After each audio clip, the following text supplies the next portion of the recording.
네, 그렇다면 그런 절차를 거치고 이제 보호소에서 동물들을 만날 텐데 아무래도 입양을 원하시는 분들이 많으실 것 같아요. 그럴 때 고려해야 할 점 어떤 것들이 있을까요?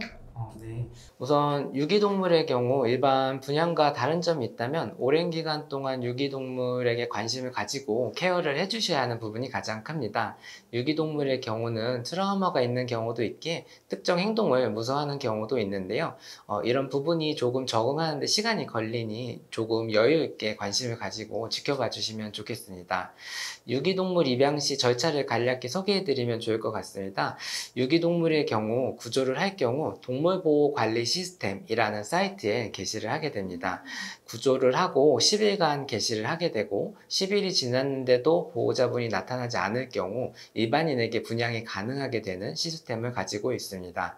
사이트를 가서 보시게 되면 동물의 특징 등이 상세히 나와 있는데요. 소형견, 중형견, 대형견이라든가 질병의 유무, 나이라든가 이런 부분들을 잘 확인해서 현재 자신의 환경에 적합한지 한번 고민해보고 결정해보시면 좋을 것 같습니다.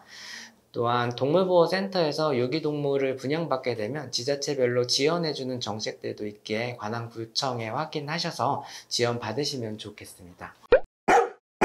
입양 후에 이제 동물병원에 데려올 텐데 원장님께서 어떠한 검진과 그리고 예방접종을 꼭 맞아야 하는지 이러한 종류가 있을까요? 네, 유기견을 입양하시게 되면 우선 백신 여부를 확인해야 되는데요. 강아지의 경우 종합 백신, 코로나 장염, 캣네코프, 인플루엔자, 광견병 백신 이 네 종류의 백신을 2주 간격으로 총 6번에 걸쳐 백신을 진행하게 됩니다. 백신을 했었는지 확인하는 방법도 있는데요. 항체가 검사를 해서 항체가 형성되어 있는지 확인 후에 형성되어 있다면 1년에 한 번씩 백신 접종을 해주게 됩니다. 또한 사상충이나 내부 기생충에 대한 구충도 함께 진행하는 것이 좋겠습니다.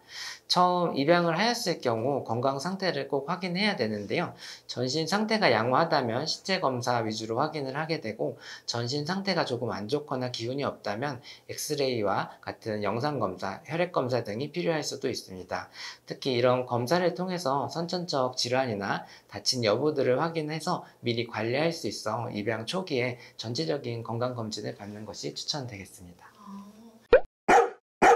원장님께서는 유기동물을 많이 접하실 것 같아요. 이렇게 유기동물의 수가 많아졌을 때 이것을 줄일 수 있는 방법이 있다고 생각하십니까? 네. 이제는 과거보다 반려동물을 가족으로 대하는 인식이 많이 좋아졌는데요.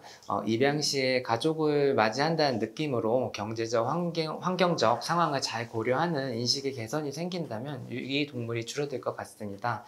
어떤 점 때문에 반려동물을 파양을 고려하는가에 대한 설문조사를 농식품부에서 2022년에 조사를 했는데요. 가장 많은 파양의 원인이 28.8%로 행동 문제였습니다.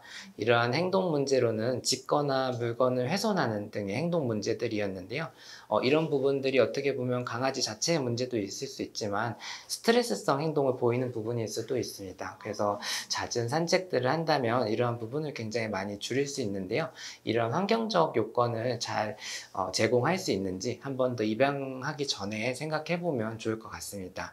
또한 경제적 문제와 연관되는 이제 지출이라든가 이사, 질병 등으로 인한 경우가 과반수가 넘는데요. 생각보다 이러한 경제적 요건도 충분히 고려를 해보고 입양을 해주신다면 유기동물을 근본적으로 많이 줄일 수 있지 않을까 싶습니다. 또 개인적인 생각이지만 유기동물을 많이 줄일 수 있는 방법은 동물 등록을 조금 더 강화하는 방법이 있습니다. 현재 2개월 이상의 강아지의 경우 꼭 동물 등록을 하게 되는데요. 이런 동물 등록을 하는 방법으로는 목줄을 하거나 인식칩을 체내에 삽입하는 방식으로 등록을 하게 됩니다. 목줄을 할 경우 목줄을 벗기고 유기를 한다면 보호자를 찾을 수 없는 실정이죠. 그래서 실제 유기동물을 병원에서 접했을 때 인식칩이 없는 경우가 여전히 많은 상태입니다. 반려동물의 복지가 잘 돼 있는 국가 중에 하나인 독일의 경우는 내장칩이랑 문신으로 등록을 하게 되고 반려동물의 이제 세금까지도 부과를 하는데요. 유기동물의 안락사가 이제 0%에 가깝다고 하는데요. 이러한 동물 등록이 확실하게 된다면 많은 수의 유기동물을 줄일 수가 있고 관련된 안락사도 이제 막을 수 있다고 생각됩니다. 하지만 이런 내장 칩에 대한 부작용 부분들도 있을 수 있어 국내에서 현재 사회적 논의가 많이 필요한 부분이 아닐까 생각합니다. 네, 이번 시간에는 유기동물 구조에 관해서 함께 알아봤는데요. 아무래도 유기동물 수가 늘어나는 이유는 책임의식의 부재 같습니다. 많은 분들이 이해나 지식 없이 덜컥 입양해서는 안 될 것 같습니다. 네, 지금까지 반전남의 영남일보 김경민, 알파동물 메디컬 센터 원장 최준혁이었습니다.